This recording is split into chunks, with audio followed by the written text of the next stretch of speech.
temperament, personality, and character. The great trinity within us that decides what we are. Let's take them one by one. First of all, temperament.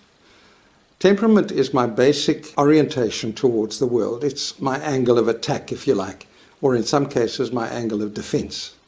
I best like to describe temperament as a series of continuums. We're all somewhere on that continuum. For example, there's a continuum between feeling and thinking. People on the extreme feeling end just act whatever they're feeling.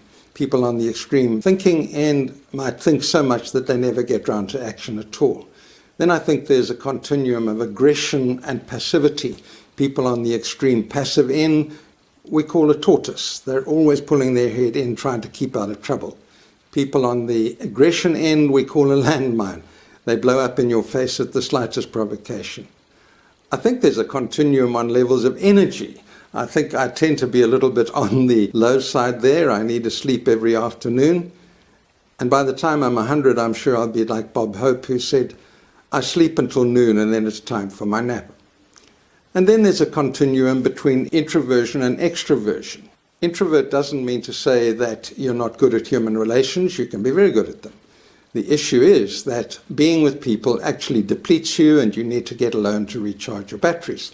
Extroverts, on the other hand, are energized by human relations and they need to be careful to get on their own to keep in touch with their emotions and value systems. The extreme introvert would be someone who became an actuary because he found accountancy too exciting. The extreme extrovert would be the child when you arrive at a campsite.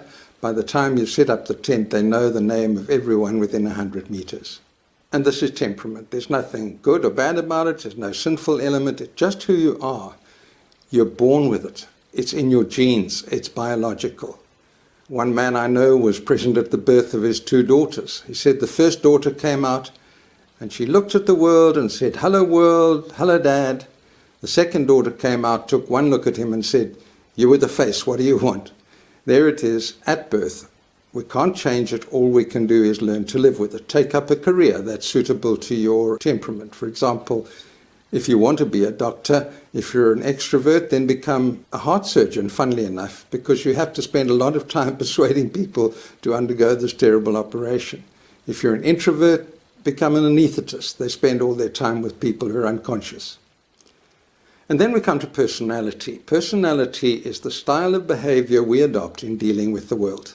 It rides a little bit on the back of temperament. For example, if you're a tortoise by temperament, you might become a peacemaker by personality, always pouring oil on troubled water and trying to avoid conflict. Personality, you noticed I said we adopt. It's something we choose, but we choose it very early. Some people say by the age of 4, certainly by the age of 7, and after that you can't change it. It remains constant throughout life. There are actually 3 ways you recognize me. You can recognize me from my face, you can recognize me from my voice, and you can recognize me by my personality. If I were able to change into somebody else's body for a day, and you couldn't recognize me by my face or my voice, within 5 minutes you would start to say, but this guy behaves exactly like Andrew Luke. It's constant. It doesn't change. Personality is a very complex thing. I remember reading once in my early studies, someone identified 74 theories of personality in psychology. That just filled me with awe at the amazing thing that is the human being. As Hamlet said, "What a piece of work is man, how noble in reason, how infinite in faculties." Or as the Psalm says, "a little lower than the angels." And so there are many theories. The one that I have found by far the most helpful is the Enneagram. I've done talks on it. I've done a written article on it. You can find it on my website. Why I like the Enneagram so much, not just because it's incredibly perceptive and actually quite funny, but also because it's spiritual. And I think that's really important. Unlike temperament, personality has a sinful element to it. And unless it's redeemed by Christ, it won't be redeemed. And I really like the Enneagram because it shows us a way that we can redeem our personality. You can't change it, but you can redeem it from being destructive and sinful to being God-honoring and positive. I'm amazed at how Jesus could display the strengths and avoid the weaknesses of all 9 personality types. Truly the perfect man. And then character. All of us have within us sets of beliefs, value systems, paradigms, and these decide the choices we make. Choices lead to behavior, and behavior leads to habits. And that combination of behavior and beliefs is my character. It stamps me for who I am. The word character comes from the Greek word that means to stamp an imprint on a coin that determines what the coin is and what it's worth. My character stamps me.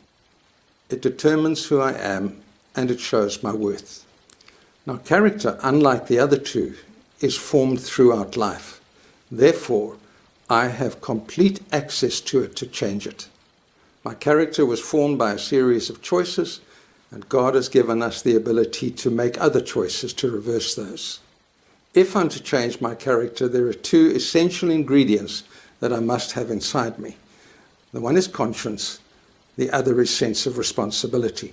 There is a proportion of the population that doesn't have those two things. They are called personality disorders. Scott Peck calls them character disorder, and I kind of like that because I think conscience and sense of responsibility are character issues. Whichever it is, personality disorders are very destructive people.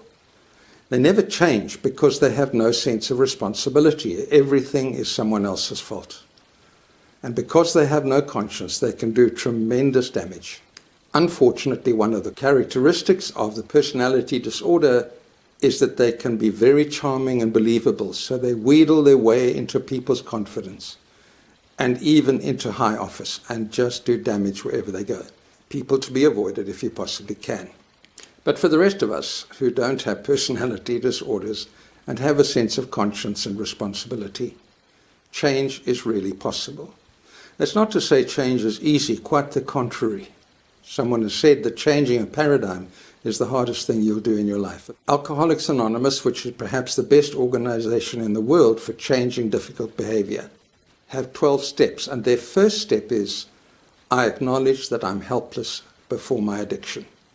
And there it is. I can change, but right up front, I acknowledge that it's really difficult. And then AA, in 6 out of the next 11 of their 12 steps, refer to the need for God. There it is. Very difficult to change. But if you have Christ living in you, if you have the Holy Spirit in you, change of character is very much possible. Let me tell you a story that has brought me great encouragement and kept me going in the ministry down these years. I had a friend called Paul in one of my churches. He worked in a company and he was in charge of computer security. One day he went on a 2-day course on computer security. And for 2 days they were shown all the most modern software and so on. At the end of the course, the leader said, I want to say one last thing. Now bear in mind, this is a secular conference, it's not a Christian one.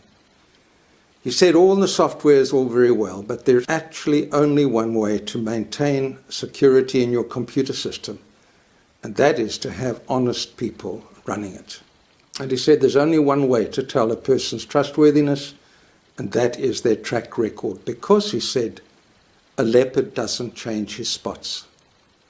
And then he went on to say, except I've noticed with people who undergo a Christian conversion experience, I can't tell you how much that encouraged me. And so, the 3 elements, the trinity that make up the human being: temperament, personality, and character. Do you notice there's a rising scale there? A rising scale of the access and ability we have to change them.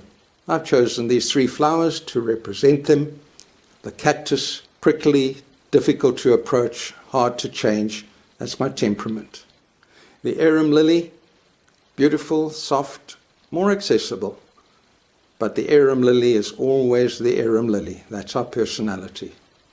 But the rose, delicate, infinitely open to development and cultivation.